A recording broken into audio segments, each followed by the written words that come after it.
Bonjour les amis, bienvenue sur l'étoile de l'univers. On se retrouve aujourd'hui pour parler de la pleine lune du 27 avril 2021 qui se trouve à 7 degrés 07 en Scorpion et à 3h33 GMT, donc il faut rajouter 2 heures en France. Cette pleine lune se passera à 5h33. La lune se trouve en Scorpion, donc ici on la voit bien et elle nous invite à aller à la rencontre de nos émotions, de nos parts d'ombre. Elle nous parle de transformation profonde, de tomber les masques, de revenir à soi, de mourir aux illusions de l'ego. Et elle nous incite à renaître au vrai, à croire en notre force, en nos désirs, à écouter nos intuitions, à suivre nos instincts et à célébrer la vie. En Scorpion, elle fait intervenir Pluton, Pluton qui est donc le maître du Scorpion. Elle nous propose de nous libérer, de transformer nos émotions. Elle nous invite à mourir et à renaître tel le phénix et à se réapproprier notre propre pouvoir. Avec cette planète Pluton, elle nous propose un nettoyage, une purification. Pluton, qui se trouve donc en Capricorne, nous propose de nous restructurer. Cet axe Taureau-Scorpion, c'est l'axe 2-8. C'est l'axe de la maison 2 et de la maison 8 qui parle des possessions et des dépossessions qui est mis en avant. Elle nous parle donc de nos désirs, de nos envies, de nos émotions, d'aller à la rencontre de nos ombres pour laisser jaillir notre lumière intérieure. Elle nous dit qu'il faut lâcher sur certaines choses, qu'on est obligé de lâcher. En fait, il y a une opposition entre tout ce que l'on a envie, là, avec toutes ces planètes qui sont en taureau, entre l'amour avec Vénus, la communication avec Mercure, le changement avec Uranus, la liberté, et nos émotions et nos passions. Alors, c'est une lune que l'on appelle rose. En fait, en vrai, elle sera orangée, si vous la regardez dans le ciel. C'est parce que c'est la 3e superlune. La superlune, c'est parce que son orbite est proche de la Terre, on va la voir assez grosse. Et elle est qualifiée de rose parce que ce sera la première après l'équinoxe du printemps. Et en fait, on appelle cette lune rose en fait en référence à la saison des cerisiers en fleurs, qui sont bien roses. Cette superlune intensifie les émotions, l'imagination, la créativité. Et en Scorpion, elle nous parle de régénération, de passion, de sexualité, de pouvoir et de mort. Cette lune est aussi la fête du Wesak en Scorpion. Le Wesak, c'est un moment de bénédiction universelle. C'est un lien entre les énergies bouddhiques et les énergies christiques. C'est un moment pour s'unir aux prières pour la paix sur Terre. C'est un moment pour penser aux autres, pour devenir douceur, chaleur et confiance. Et pour se relier à notre part féminine en tant que femme vibrante, aimante et vraiment connectée au vivant. Cette énergie du Scorpion, elle apporte la fécondation, la vie. C'est une lunaison un peu charnelle et corporelle. Face à cette pleine lune, on a tout cet amas planétaire en taureau, avec le Soleil, Uranus, Vénus, Mercure et la lune noire. Cet amas planétaire en taureau nous incite à profiter, à faire un peu ce que l'on a envie. Le taureau, il nous parle de plaisir, il nous parle de nature, il nous parle d'argent et il nous parle d'amour.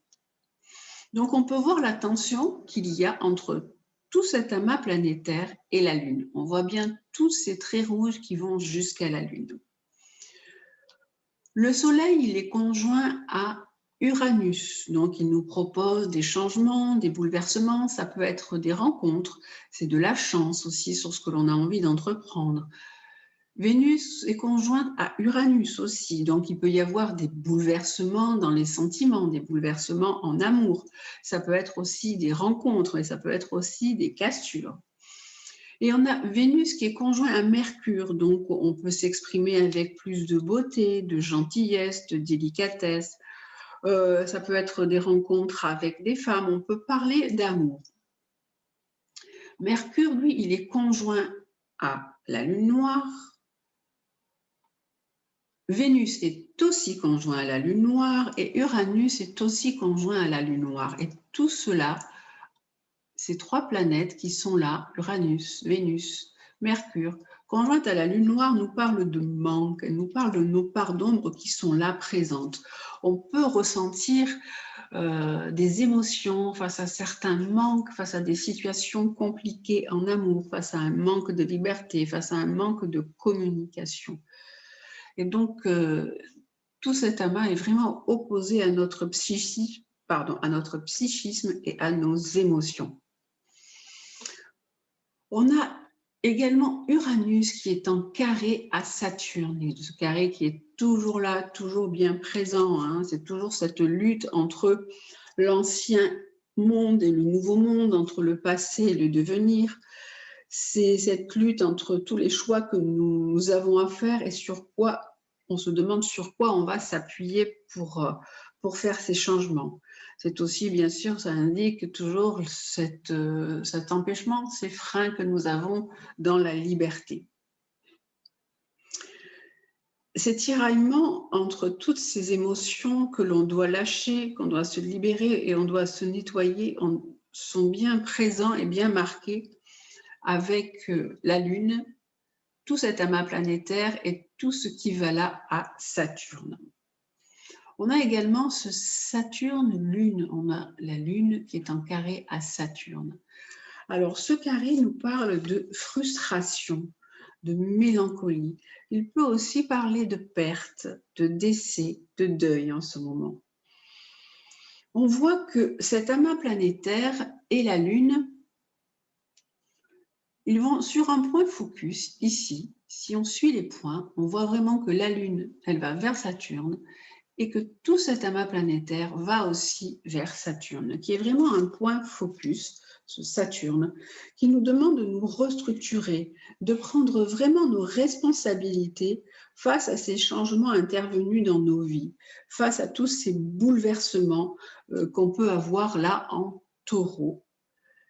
Et ces changements pour la Terre, ces changements dans nos amours, ces changements dans les finances. Il nous est vraiment demandé de retrouver de vraies valeurs. Quelles sont nos vraies valeurs? Qu'est-ce que vous estimez être vos vraies valeurs? Est-ce que c'est la liberté, l'égalité, la fraternité? Est-ce que c'est l'amour? Quelles sont vos vraies priorités? On a quand même l'aide de Mars, Mars qui est en bel aspect à la Lune, il est en trigone à la Lune et aussi en trigone à Jupiter. Donc là, on voit que l'action est liée à l'émotion. Et ce Mars trigone à Jupiter nous donne aussi quand même de la chance, des ouvertures et des possibilités et une petite expansion qui est quand même possible. Cette pleine lune, donc, elle nous invite à lâcher nos émotions, à nous transformer.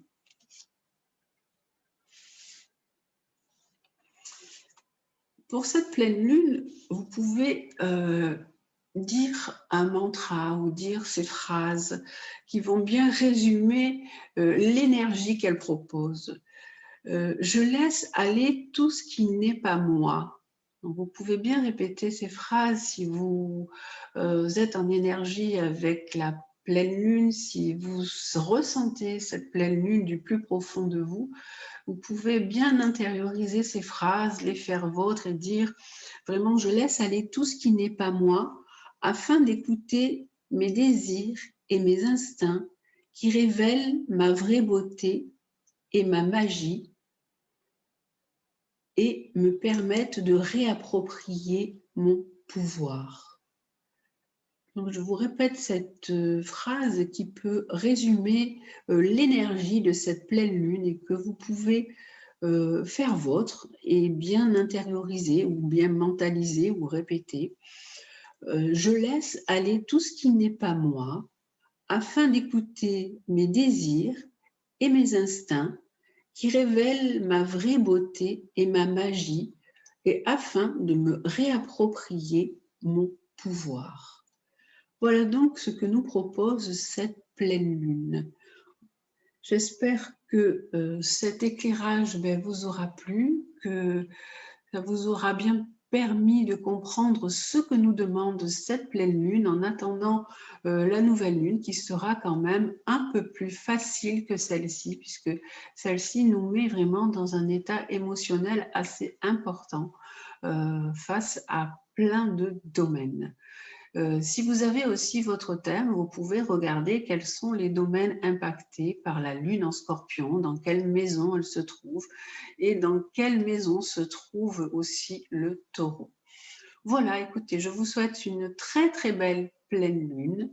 Continuez à prendre bien soin de vous. Je vous embrasse et je vous dis à très bientôt.